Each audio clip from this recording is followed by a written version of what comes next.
Hello student, आप सभी का हमारे YouTube चैनल हिंदी ट्यूटोरियल में हार्दिक स्वागत है। आज के क्लास में हम साहित्य सागर में प्रसिद्ध लेखक सिया राम शरण गुप्त द्वारा रचित एक हृदय स्पर्शी कहानी काकी की चर्चा करेंगे। इस कहानी में एक अबोध तथा मासूम बालक के मातृवियोग की पीड़ा को व्यक्त किया गया है। जिस प्रकार वर्षा के बाद 1-2 दिन में पृथ्वी के ऊपर का पानी सूख जाता है, परंतु भीतर ही भीतर उसकी आर्द्रता बनी रहती है, वैसे ही उस अबोध बालक के मन में मातृ शोक जाकर बस गया है। तो आइए जुड़ते हैं इस कर्णोपादक कहानी से। उस दिन बड़े सवेरे श्यामू की नींद खुली तो उसने देखा कि घर भर में कोहराम मचा हुआ है। उसकी माँ नीचे से ऊपर तक एक कपड़ा ओढ़े हुए कंबल पर भूमि शयन कर रही है और घर के सब लोग उसे घेरकर बड़े करुण ढंग से विलाप कर रहे हैं। लोग जब उमा को श्मशान ले जाने के लिए तैयार हुए तो श्यामू ने बड़ा उपद्रव मचाया। लोगों के हाथों से छूटकर वह उसके ऊपर जा गिरा और बोला, काकी सो रही है, उसे इस तरह उठाकर कहाँ लिए जा रहे हो? मैं नहीं जाने दूंगा। लोग बड़ी कठिनाई से उसे उठा पाए। काकी के दाह संस्कार में उसे नहीं जाने दिया गया। एक दासी राम राम करके उसे घर पर ही संभाले रही। यद्यपि बुद्धिमान गुरुजनों ने उसे विश्वास दिलाया कि उसकी काकी उसकी मामा के घर गई है, परंतु असत्य के आवरण में सत्य बहुत दिन तक छिपा न रह सका। आसपास के अबोध बालकों के मुंह से वह प्रकट हो गया।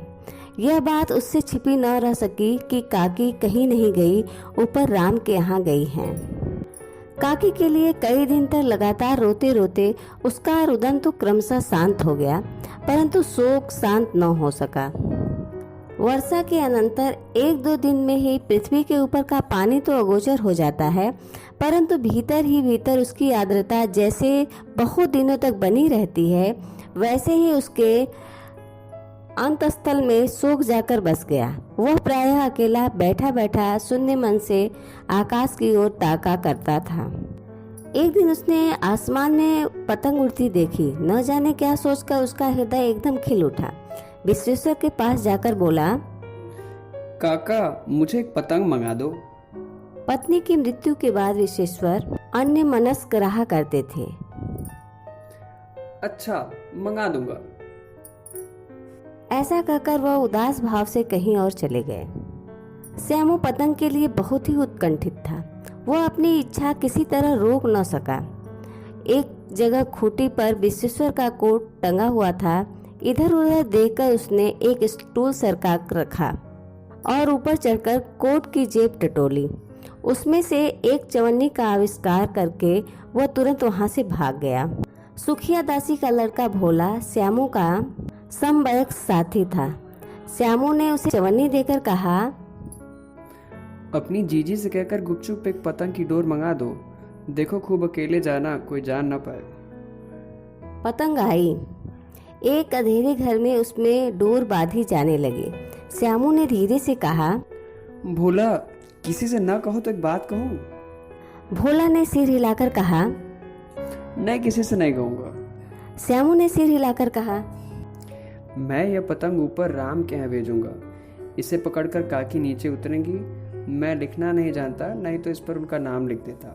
भोला श्यामू से अधिक समझदार था। उसने कहा, बात तो बहुत अच्छी है, परंतु एक कठिनता है। ये डोर बहुत पतली है, इसे पकड़कर काकी उतर ना सकती हैं।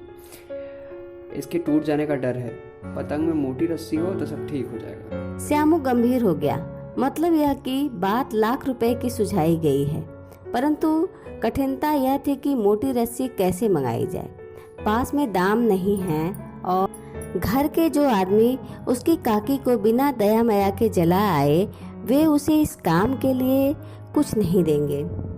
उस दिन श्यामू को चिंता के मारे बड़ी रात तक नींद नहीं आई।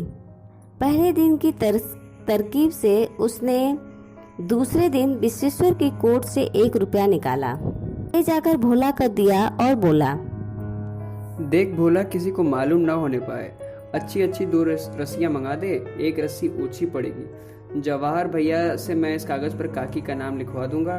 नाम की चिट रहेगी तो पतंग उन्हीं के पास पहुंच जाएगी। 2 घंटे बाद प्रफुल्लित मन से श्यामू और भोला अंधेरी कोठरी में बैठे बैठे पतंग में रस्सी बांध रहे थे। अकस्मात शुभ कार्य में विघ्न की तरह उग्र रूप धारण कर किए हुए विश्वेश्वर वहां आ घुसे। भोला और श्यामू को धमकाकर बोले, तुमने हमारे कोट से रुपया निकाला है? भोला सकपकाकर एक ही डांट में मुखबिर हो गया और बोला, श्यामू भैया ने रस्सी और पतंग मंगाने के लिए निकाला था। विश्वेश्वर ने श्यामू को 2 तमाचे जड़कर कहा, चोरी सीखकर जेल जाएगा? अच्छा, तुझे आज अच्छी तरह समझाता हूँ। यह कहकर फिर तमाचे जड़े और कान मलने के बाद पतंग फाड़ डाली। अब रस्सियों की ओर देखकर कहा, ये किसने मंगाई? भोला ने कहा, इन्होंने मंगाई है। कहते थे कि इनसे पतंग तान कर काकी को राम के यहाँ से नीचे उतारेंगे। विश्वेश्वर हतबुद्धि होकर वहीं खड़े रह गए। उन्होंने फटी हुई पतंग उठाकर देखी। उस पर चिपके हुए कागज पर लिखा हुआ था काकी। इसी के साथ ये कहानी समाप्त होती है।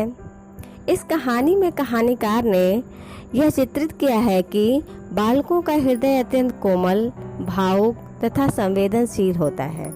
वे किसी भी अप्रत्याशित पीड़ा को सहन नहीं कर पाते। आशा है कि आप कहानी के व्यवहारिक कलेवर के साथ स्वयं को जोड़ते हुए कथानक के वास्तविकता को समझ सके होंगे। ऐसी ही और मर्मस्पर्शी कहानियों के लिए देखते रहिए हिंदी ट्यूटोरियल्स। धन्यवाद।